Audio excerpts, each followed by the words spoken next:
दोस्तों आज पेश है विचित्र परख। ये एक और चित्र है दोस्तों।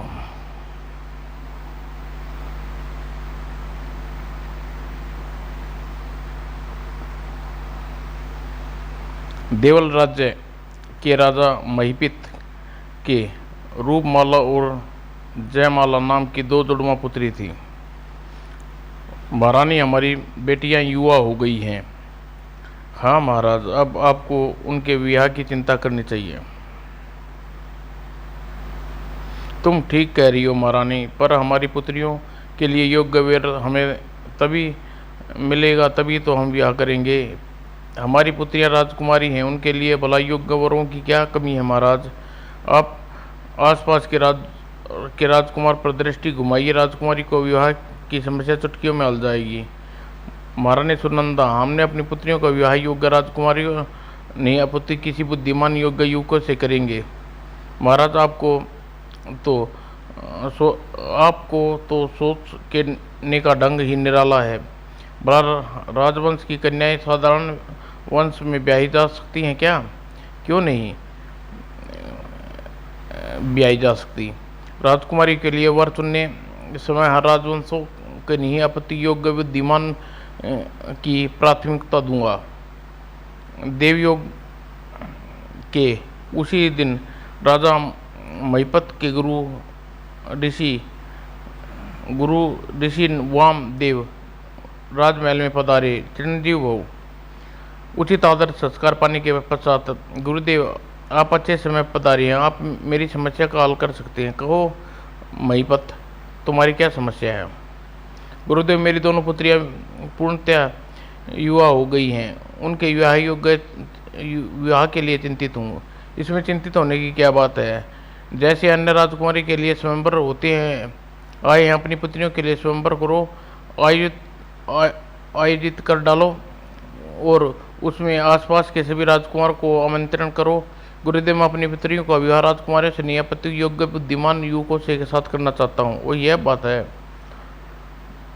गुरुदेव, आप इतने ज्ञानी हैं, आप इस कार्य में मेरी सहायता कीजिए। आप बुद्धिमान और योग्यता वरों की तलाश की जाए, इसमें इतना परेशान होने की क्या आवश्यकता है महिपत। हम कल ही तुम्हारे साथ योग्य वरों की खोज में निकल पड़ेंगे, जैसा आपको ठीक समझे गुरुदेव। और अगले दिन वामदेव के साथ राजा महिपत महल से निकल पड़ा। दोपहर होते होते एक खेत के समीप पहुंचे।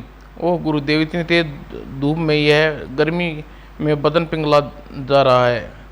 हाँ, सो तो है। दोनों सुल्ताने के लिए रथ से उतरकर एक पेड़ के नीचे बैठ गए। लगता है गुरुदेव को ध्यान लीन हो गई है। कुछ देर बाद वामदेव ने आंखें खोली। महिपत, तुम्हारी एक पुत्री के लिए तो वर मिल गया। कहाँ है वर? वह किसान? हाँ महिपत, वह एक किसान अत्यंत बुद्धिमान। उसके साथ तुम्हारी पुत्री रूपमाला का विवाह होगा। गुरुदेव, क्या सचमुच वह किसान बुद्धिमान है? हाँ महिपत, तुम चाहो तो अपनी संतुष्टि के लिए उसकी बुद्धिमानी की परीक्षा ले सकते हो।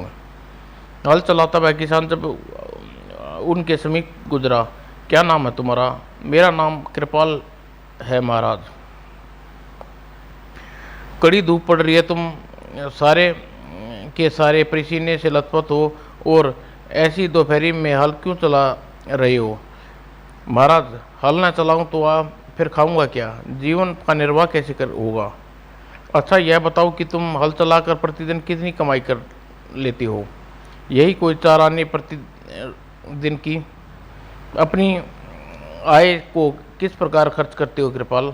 महाराज, 1 आने का मैं खाता पीता हूँ, दूसरा आना का ऋण देता हूँ, तीसरे आना का ऋण चुकाता हूँ, चौथा आना कुएं में डाल देता हूँ। कृपाल, तुम्हारी बात का मतलब तो मेरी समझ में नहीं आया। कृपा साफ साफ बताओ, तुम प्रतिदिन अपनी आय के 4 आने का किस प्रकार खर्च करते हो? महाराज, 1 आने का मैं और मेरी पत्नी भरण पोषण करते हैं। क्या तुम विवाहित हो? हाँ महाराज, मेरे 2 बच्चे भी हैं। महिपित, आश्चर्य में न पड़ो, तुम्हारी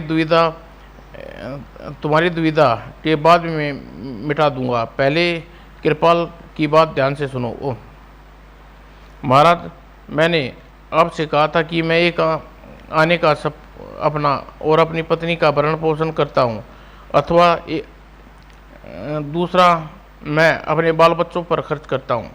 यह बाल बच्चों का एक तरह का ऋण होगा, इसलिए जब वे बड़े होंगे तो मैं स्वयं बूढ़ा और निर्बल हो जाऊंगा।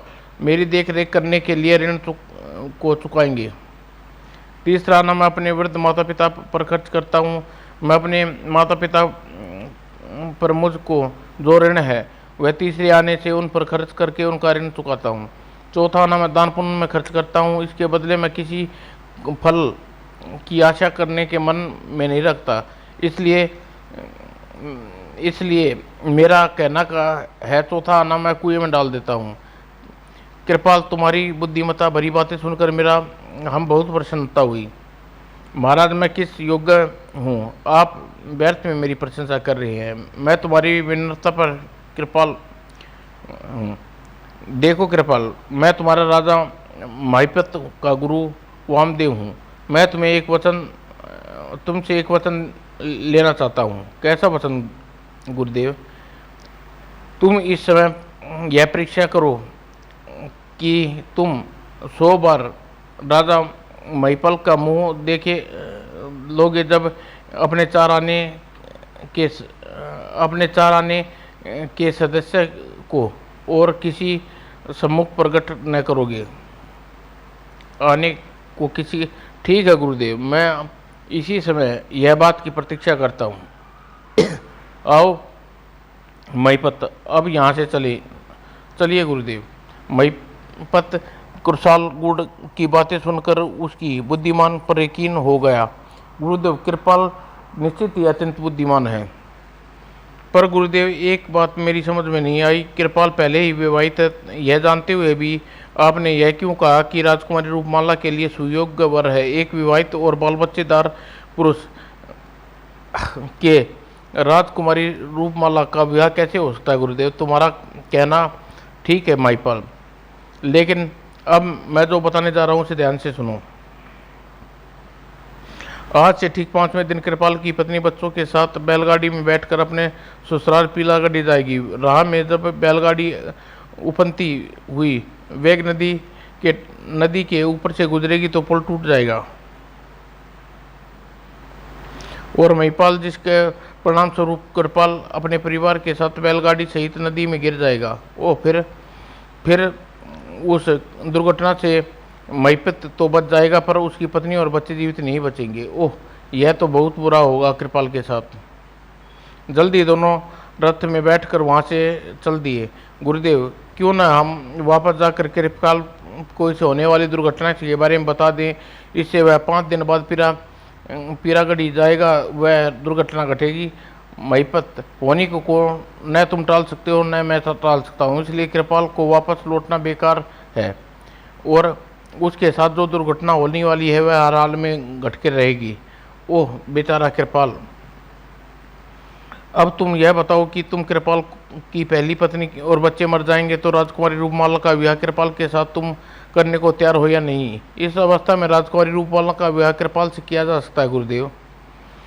और राजकुमार राजमहल में पहुंचकर, गुरुदेव, एक पुत्री का वर तो चुनाव हो गया, जब दूसरी पुत्री का वर चुनाव कैसे होगा? महिपत, तुम चारों ओर यह मुनादी करवा दो। और ऋषि वामदेव महिपत को धीरे से समझाने लगा। ठीक है गुरुदेव, ऐसा ही करूँगा। अच्छा महिपत, अब इजाज़त चाहूँगा। आश्रम में मेरे शिष्य मेरे लौटने की राह देख रहे होंगे। गुरुदेव, आपकी एक प्रार्थना है, जब तक दूसरे राजकुमार की जयमाला का चुनाव नहीं हो जाता तब तक आप यहीं ठहरें। ठीक है, तुम्हारी यही इच्छा है तो यही सही। और अगले दिन, सुनो भाइयों, देवलराजन ने कृपाल नाम का एक किसान रहता है। वह अत्यंत बुद्धिमान है। वह प्रतिदिन 4 आने कमाता है। एक आना वह स्वयं खाता है, एक आना का ऋण देता है, एक आना चुकाता है और एक आना कुएं में डाल देता है। जो कोई अब उसके कमाने, चुकाने, ऋण देने, कुएं में डालने का अर्थ उसके मुंह से उगलवाने में सफल हो जाएगा तो उसके साथ राजकुमारी जयमाला का विवाह कर दिया जाएगा। वह महाराज का आदेश है। इस मुनादी को सुनकर किसान कृपाल के पास पहुंचे। कृपाल, जो पहला व्यक्ति था वह नाम केशव था। कृपाल भाई, यदि तुम मुझे अपने 4 आने का इस्तेमाल करने का रहस्य बता दो तो तुम्हारा आजीवन आभारी रहूंगा। ओ, तो यह रहस्य जानकर तुम राजकुमारी जयमाला के साथ विवाह करना चाहते हो? हाँ, पर यदि मुझ पर तुम्हारी कृपा हो जाए। क्षमा करना केशव, मैंने तुम्हें किसी को यह बात बताने का वचन दिया है। इस विषय में किसी को भी नहीं बताऊंगा। ओह! उसके बाद कृपाल के पास आकर सबने आय अपनी आय के 4 आने खर्च करने का रहस्य जानने के लिए युवकों की भीड़ लगनी आरंभ हो गई। क्षमा करना भाइयों, मैं किसी को वचन दिया है, जब तक मैंने महाराज को अपना मुंह से 100 बार नहीं देख लेता तब तक ये भेद नहीं खोलूंगा। अब क्या करें? कृपाल के रहस्य जानना आवश्यक है। इस कारण 4 दिन बीत गए। युवक आते जाते रहे। कृपाल 4 आनों का रहस्य जानने का बताने का आग्रह करते रहे। कृपाल मना करता रहा। निराश होकर वापस लौटते रहे। 5वें दिन, तुम्हारा नाम कृपाल है? हाँ, मैं ही कृपाल हूँ, कहो मुझसे क्या काम है? मैं तुमसे 4 आने की कमाई के बारे में पूछने आया हूँ। बता, तू किस प्रकार खर्च करता है? मैं उस रहस्य को नहीं बताऊंगा, और तुम लम पार्टी को तो अभी नहीं बताऊंगा, कभी नहीं बताऊंगा। यहाँ से चले जा। क्या कहा? मुझे लंपाटी कह रहा है? ठहर जा जरा। और अगले ही पल नहीं, और कृपाल पर तना हुआ राघवन नीचे गिर गया। मैं तुम्हें मार डालूंगा। तो मेरे 4 आने का रहस्य का मुझे पता कैसे चलेगा? देख, मैं तुझे 24 घंटे की मोहलत देता हूँ। 24 घंटे के बाद यदि तूने मुझे 4 आने का रहस्य नहीं बताया तो मैं तुझे जान से मार दूंगा। कृपाल यह चेतावनी दे राघवन वहाँ से चला गया। सुनो जी, आपने 4 आने आपके 4 आने ने तो जी का जंजाल खड़ा कर दिया है। यदि हम यहाँ रहे तो 24 घंटे बाद राघवन निश्चित ही हित कर डालेगा। तब तू ही बता कौशल्या, क्या करूं? ऐसा करते हैं, कुछ दिन के लिए आप बच्चों सभी मेरे माता पिता पीरा गढ़ी चलते हैं। न किसी को पता होगा तुम वहाँ गए हो, न तुम्हें तंग करने वहाँ पहुँच जाएगा। हाँ, यह ठीक रहेगा। और अपने माता पिता से आज्ञा लेकर कृपाल उसी समय बैलगाड़ी में अपने परिवार के साथ पीरागढ़ी की ओर चल दिया। जब वह सीमा के बाहर निकल रहा था तो वन में पहुंचा। अरे, यह युवक रथ में कीचड़ से फंसा हुआ है, वो मुझे बैलगाड़ी से उतरकर इसकी सहायता करनी चाहिए। उसने बैलगाड़ी रोकी और उतरकर रथ के पास गया। अरे भाई, कुछ सहायता करो, मेरे साथ लगकर इस पहिए को निकलवा दो, तुम्हारी बड़ी मेहरबानी होगी। दोनों ने कृपाल उस युवक के साथ उस पहिए को कीचड़ से बाहर निकालने में जुट गया। सीधे दोनों पहिए को कीचड़ से बाहर निकालने में सफल हो गए। तुम्हारा बहुत बहुत आभारी। तुम न आते तो न जाने मैं अब तक अकेला वन में परेशान होता रहता। भाई, तुम कौन हो और कहाँ जा रहे हो? मेरा नाम नकुल है। मैं देवल राज्य के प्रसिद्ध नकुल सेठ वकुल का बेटा हूँ। व्यापार करने के उद्देश्य से माधवनगर जा रहा हूँ। मेरा नाम कृपाल है। मैं देवल में खेतीबाड़ी करता हूँ। कहीं तुम वही कृपाल तो नहीं किसान तो नहीं जो 4 आने की कमाई के चर्चे सारे देवल में सुनाई पड़ते हैं? तुमने ठीक पहचाना, मैं वही कृपाल हूँ भाई। वो तब तो मुझे बता सकते हो कि उन 4 आने खर्च करने की विधि का क्या रहस्य है? नहीं भाई, मैं प्रतिज्ञा की है, महाराज को 100 बार मुख देखने के पश्चात मैं किसी को इस रहस्य के बारे में बताऊंगा, और 100 बार महाराज का मुख देखने की प्रतिक्रिया वर्षों में पूरी होगी। यदि मैं इसी स्थान पर तुम्हें 100 बार महाराज की महिपत का मुंह दिखा दूं तो तुम्हें उस रहस्य को बता दूंगा। लेकिन तुम यहाँ 100 बार महाराज का मुंह किस प्रकार दिखा सकते हो भला? नकुल ने उसकी बात का सही जवाब नहीं दिया और अपने रथ में रखी स्वर्ण मुद्राएं की थैली उठा लाया। तत्पश्चात उसने एक थैली खोलकर एक स्वर्ण मुद्रा बाहर निकाली। इस पर किसका चिन्ह अंकित है? महाराज कृपाल सिंह का। और नकुल ने दूसरी स्वर्ण मुद्रा निकाली, इस पर भी महाराज का चित्र अंकित है। इस प्रकार करके नकुल 100 स्वर्ण मुद्राएं कृपाल को दिखाई। चचा कृपाल, इन 100 मुद्राओं में महाराज की मूर्ति अंकित थी, इसे जिन्हें देखकर तुमने 100 बार देखने की प्रतिज्ञा पूरी हुई। अब तुम मुझे रहस्य बताओगे। तुम सचमुच बुद्धिमान हो। जिस बुद्धिमानी से तुमने मुझे मेरी प्रतीक्षा पूरी की है, उससे कोई बिरला ही पूरी कर सकता है। अब तुम्हें उन 4 आनों का खर्च करने का रहस्य के बारे में बताऊंगा। कृपाल ने अपने 4 आने का भेद नकुल के सम्मुख इस प्रकार दोहराया, जिस प्रकार वह स्वयं महादेव व ऋषि से कहा था। कृपाल, धन्यवाद कृपाल, मुझे आज्ञा दो, मैं सीधे देवगल पहुंच जाना चाहता हूं। देवगल? लेकिन तुम तो माधव नगर जा रहे थे। व्यापार तो बाद में भी होता रहेगा, पहले देवल नगर जाकर महाराज को तुम्हारे 4 आने का रहस्य बताऊं। ओह राजकुमारी माला से विवाह करने में इतनी उतावली, कुछ भी समझ लो मित्र। और कृपाल विदा लेकर नकुल रथ में वापस देवल की ओर चल पड़ा। चलिए स्वामी, हम पीरागढ़ी की ओर बढ़े। हाँ कौशल्या। और कौशल्या ने बैलगाड़ी आगे की ओर हाँक दी। लंबा सफर तय करने के बाद दोनों बैलगाड़ी के वेग से नदी के पास पहुंचे। वो उफनती नदी का पानी तो पुल के ऊपर से होकर बह रहा है, क्या करें। जब तक यहाँ आ ही गए हैं तो नदी का हर हाल में पार करना होगा। और किसान ने बैलगाड़ी को पानी में डूबे पुल पर बढ़ा दी। बैलगाड़ी अभी पुल के बीच पहुंची थी। अरे यह क्या, लगता है लकड़ी का पुल टूट गया। और अगले ही पल कौशल्या, बचाओ। पलक झपकते ही कौशल्या बच्चे उफनती नदी में की गोद में समा गए। हाय, यह क्या हुआ। और जैसे तैसे तैर कर किनारे पर लगा। कुछ देर तक बैठा रहने के बाद तत्काल उठा और लूटा पिटा सा पैदल ही देवल की ओर चल पड़ा। देवल राज्य में महाराज, मेरा नाम नकुल है। मैंने किसान कृपाल के मुख से उसके 4 आने खर्च करने का रहस्य उगलवा लिया है। असंभव। आप विश्वास दिलाने के लिए मैं आपको बताता हूँ, सुनिए। कृपाल ने अपने 4 आनों में से एक आना वो अपने और अपनी पत्नी के ऊपर खर्च करता है, दूसरा आना अपने बाल बच्चों पर खर्च करता है। इसका बदले बाल बच्चे उसका ऋण का समान होता है।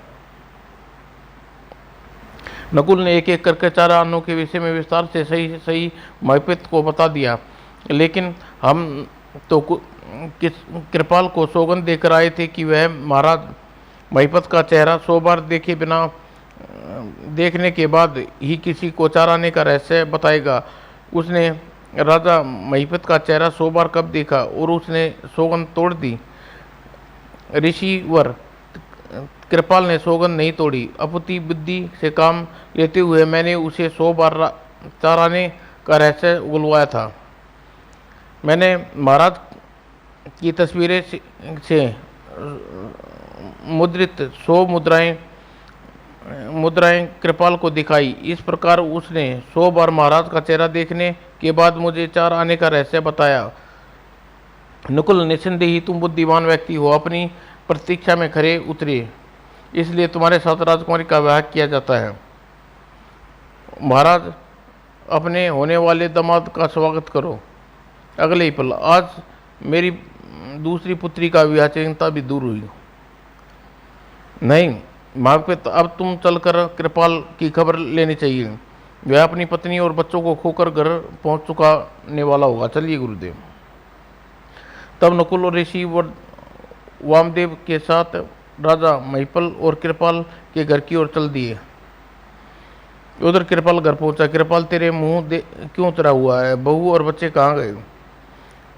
अगले ही पल कृपाल फक कर रो पड़ा। पिताजी, वे दुनिया में कहाँ हैं? वे भगवान को प्यारे हो गए क्या? और रोते लगते कृपाल ने अपने साथ घटी विस्तार से अपने माँ बाप को सुना। ये भगवान, तूने यह क्या किया? हाय मेरे चांद और सूरज पोते, कैसी राम लखन की जोड़ी थी उनकी। बहु उस समय जागवन वहाँ आ धमका, अरे कृपाल, अब तक तूने मुझे चोर चाराने का रहस्य बताने का मन बना लिया होगा। मैं नहीं बताऊंगा तुझे चाराने का रहस्य। अब न तू मेरे पास आ धमकता, मुझे धमकी देता, और न ही मेरी पत्नी बच्चों को लेकर मैं यहाँ से जाता। वे नदी में डूबते। तू मेरे परिवार का हत्यारा है। ठीक है, तेरे परिवार का हत्यारा हूँ, अब तेरा हत्यारा भी बनना चाहिए। लेकिन महिपत का रथ वहाँ आकर रुका। ओह महाराज, भाग ले वरना तेरी खैर नहीं। लेकिन वह वहाँ से भागने लगा। सैनिकों, पकड़ लो इसे, यह भागने न पाए। सैनिकों ने तुरंत ही आदेश का पालन किया। राघवन, तू यहाँ क्या कर रहा था? महाराज, यह मेरे बेटी कृपाल को जान से मारने आया था। राघवन, तेरी यह जरूरत मेरे होने वाले दामाद को मारने की सोचे बैठे अगले ही पल राघवन निष्प्राण होकर जमीन में गिर पड़ा। महाराज, आपने यह क्या किया? हमने ठीक किया कृपाल, पापी को पाप की सजा मिलनी ही चाहिए। महाराज, अभी कुछ क्षण पहले आपने कृपाल को अपने होने वाला दामाद कहा था। यह सब क्या बात है? तुमने ठीक सुना था। तुम्हारे पुत्र के साथ अपनी पुत्री जयमाला का विवाह करना चाहता हूँ। लेकिन यह कैसे संभव है? मैं अभी मेरी पत्नी और बच्चे अकाल मृत्यु मरे हैं।